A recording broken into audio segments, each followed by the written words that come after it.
السلام علیکم ناظرین، آج میں کچی لہسن اور پیاز اور گندنا کے باب میں جو حدیث آئی ہے اس کا بیان کر رہا ہوں، اور حضرت صلی اللہ علیہ وسلم کا یہ فرمان، کوئی لہسن یا پیاز بھوک مارے وہ کھائے اور کسی ایسے وہ بیماری وہ ہماری مسجد کے پاس نہ بھٹکے۔ اور حضرت صلی اللہ علیہ وسلم کا یہ فرمانا، کوئی لہسن یا پیاز بھوک مارے وہ کھائے یا اور کسی لیے وہ ہماری مسجد کے پاس نہ بھٹکے۔ ہم سے عبداللہ بن محمد مسندی نے بیان کیا، کہا ہم سے ابو عاصم زما بن مخلد نے کہا ہم کو ابن جریح نے خبر دی، کہا مجھ کو عطا بن ابی رباح نے کہا میں نے جابر بن عبداللہ انصاری سے سنا کہ حضرت صلی اللہ علیہ وسلم نے فرمایا، جو کوئی اس درخت یعنی لہسن میں سے کھائے وہ ہماری مسجد میں نہ آئے۔ عطا نے کہا میں نے جابر رضی اللہ عنہ تعالیٰ سے پوچھا، کچی لہسن مراد ہے یا پکی؟ انہوں نے کہا میں سمجھتا ہوں کچی لہسن مراد ہے۔ اور مخلد بن یزید نے ابن جریح سے یوں روایت کیا، اس کے بدبو مراد ہے۔ ہم سے مسعد بن مسرہد نے بیان کیا، کہا ہم سے یحییٰ بن سعید قطان نے بیان کیا، انہوں نے عبیداللہ عمری سے انہوں نے کہا مجھ سے نفع نے بیان کیا، انہوں نے عبداللہ بن عمر رضی اللہ عنہ تعالیٰ سے کہ حضرت صلی اللہ علیہ وسلم نے جنگ خیبر میں فرمایا، جو شخص اس درخت یعنی لہسن میں سے کھانے وہ ہماری مسجد کے پاس نہ بھٹکے۔ ہم سے سعید بن کثیر بن عزیز نے بیان کیا، کہا ہم سے عبداللہ بن وہب نے انہوں نے یونس بن یزید سے انہوں نے ابن شہاب سے انہوں نے کہا عطا بن ابی رباح نے کہا کہ جابر بن عبداللہ انصاری کہتے تھے کہ حضرت صلی اللہ علیہ وسلم نے فرمایا، جو شخص لہسن یا پیاز کھائے وہ ہم سے یا ہماری مسجد سے الگ رہے، اپنے گھر بیٹھا رہے، وہ ہمیں نماز پڑھ لے، وہی نماز پڑھ لے۔ اور حضرت صلی اللہ علیہ وسلم کے پاس ایک باندی لائی گئی، اس میں کئی قسم کی ہری ترکاریاں تھیں، پیاز یا گندنا بھی۔ آپ کو اس کی بو معلوم ہوئی؟ پوچھا تو لوگوں نے کہہ دیا، جو ترکاریاں اس میں تھیں آپ نے فرمایا فلاں صحابی کو دے دو جو آپ کے ساتھ تھا۔ جب وہ کھانا اس نے دیکھا تو اس نے بھی ناپسند کیا، کیونکہ حضرت صلی اللہ علیہ وسلم نے اس میں سے نہیں کھایا تھا۔ آپ نے فرمایا تو کھا لے، میں تو ان سے کنا پھوسی کرتا ہوں جن سے تو نہیں کرتا۔ اور احمد بن صالح نے ابن وہب سے یوں نقل کیا، آپ کے سامنے ایک بدلہ لایا گیا، ابن وہب نے کہا یعنی طباق تھالا، اس میں ہری ترکاریاں تھیں۔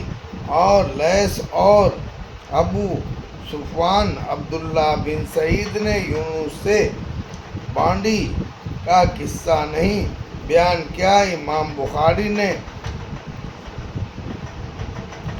یا سعید یا ابن وہب نے کہا میں نہیں جانتا یہ زہری کا کلام ہے یا حدیث میں داخل ہے۔ ہم سے ابو معمر نے بیان کیا، کہا ہم سے عبداللہ وارث بن سعید نے، انہوں نے عبداللہ عزیز بن حبیب سے انہوں نے کہا، ایک شخص نے انیس رضی اللہ عنہ تعالی ابن ملک سے پوچھا، تم نے حضرت صلی اللہ علیہ وسلم سے لہسن کے باب میں کیا سنا ہے؟ انہوں نے کہا، حضرت صلی اللہ علیہ وسلم نے فرمایا، جو کوئی اس درخت یعنی لہسن میں سے کھائے وہ ہمارے نزدیک نہ آئے اور ہمارے ساتھ نماز نہ پڑھے۔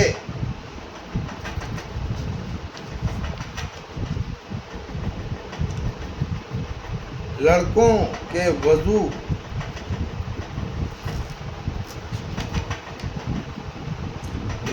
کے وضو کرنے کا بیان اور اس کا بیان کہ ان پر نہانا اور پاک رہنا کب واجب ہوتا ہے، اور جماعت اور عیدین اور جنازوں میں ان کے آنے کا اور صوبوں میں شریک ہونے کا۔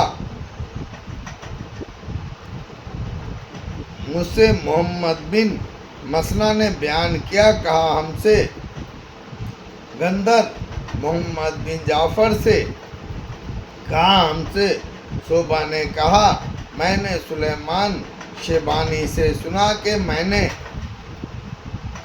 سبعی سے سنا کہ مجھ سے اس شخص صحابی نے خبر دی جو حضرت صلی اللہ علیہ وسلم کے ساتھ ایک اکیلی الگ تھلگ قبر پر گیا تھا۔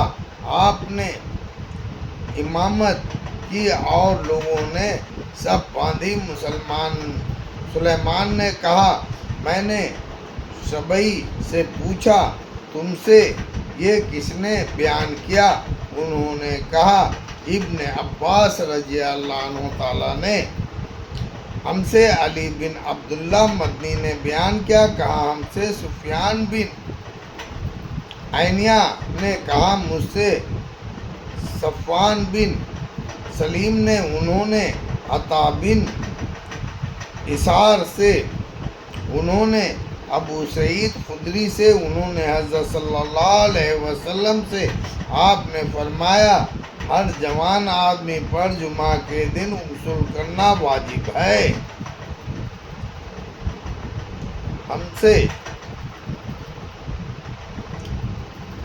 علی بن عبداللہ مدنی نے بیان کیا، کہا ہم سے سفیان بن عینیہ نے، انہوں نے عمرو بن دینار سے، انہوں نے کہا، مجھ سے قریب نے بیان کیا، انہوں نے ابن عباس رضی اللہ عنہ تعالیٰ سے، انہوں نے کہا، میں نے ایک رات اپنی خالہ ام المومنین میمونہ کے پاس رہا، پھر حضرت صلی اللہ علیہ وسلم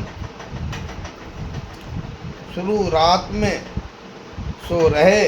جب رات کا ایک حصہ گزر گیا تو آپ کھڑے ہوئے اور ایک پرانی مشک سے جو لٹکی رہی تھی ہلکا ماں وضو کیا۔ عمرو بن دینار کہتے تھے، وہ بہت ہی ہلکا پھلکا وضو تھا۔ پھر کھڑے ہو کر نماز پڑھنے لگے۔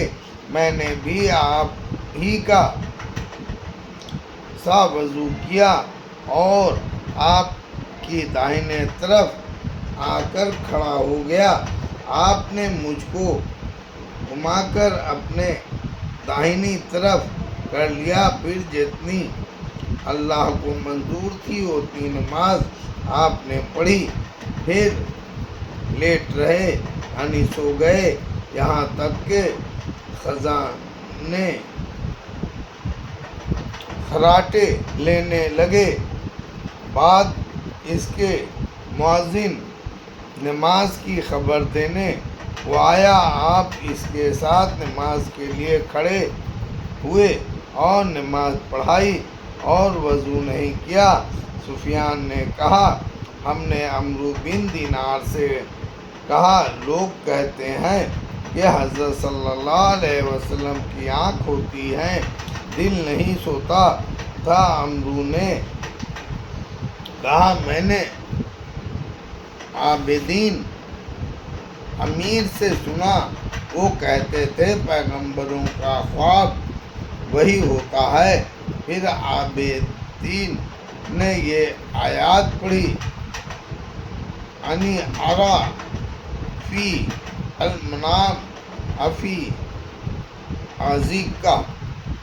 ہم سے اسماعیل بن ابی اویس نے بیان کیا، کہا مجھ سے امام ملک نے بیان کیا، انہوں نے اسحاق بن عبداللہ بن ابی طلحہ سے، انہوں نے انیس بن ملک رضی اللہ عنہ تعالیٰ سے، ان کی ماں اسحاق کی دادی ملکہ نے حضرت صلی اللہ علیہ وسلم کی ضیافت کی، کچھ کھانا آپ کے لیے پکا کر آپ نے اس میں سے کھایا، پھر فرمایا چلو کھڑے ہو میں تم کو نماز پڑھاؤں۔ میں کھڑا ہوا اور ایک بوریا ہمارے پاس تھا جو استعمال کرتے کرتے کالا ہو گیا تھا، اس کو لے کر پانی سے دھویا۔ اس پر حضرت صلی اللہ علیہ وسلم کھڑے ہوئے اور میں، میرے ساتھ ایک یتیم لڑکا بھی، ضمیرہ بن سعد اور بڑھیا ملکہ ام سلیم ہمارے پیچھے۔ پھر آپ نے دونوں رکعتیں پڑھائی۔ اللہ اکبر۔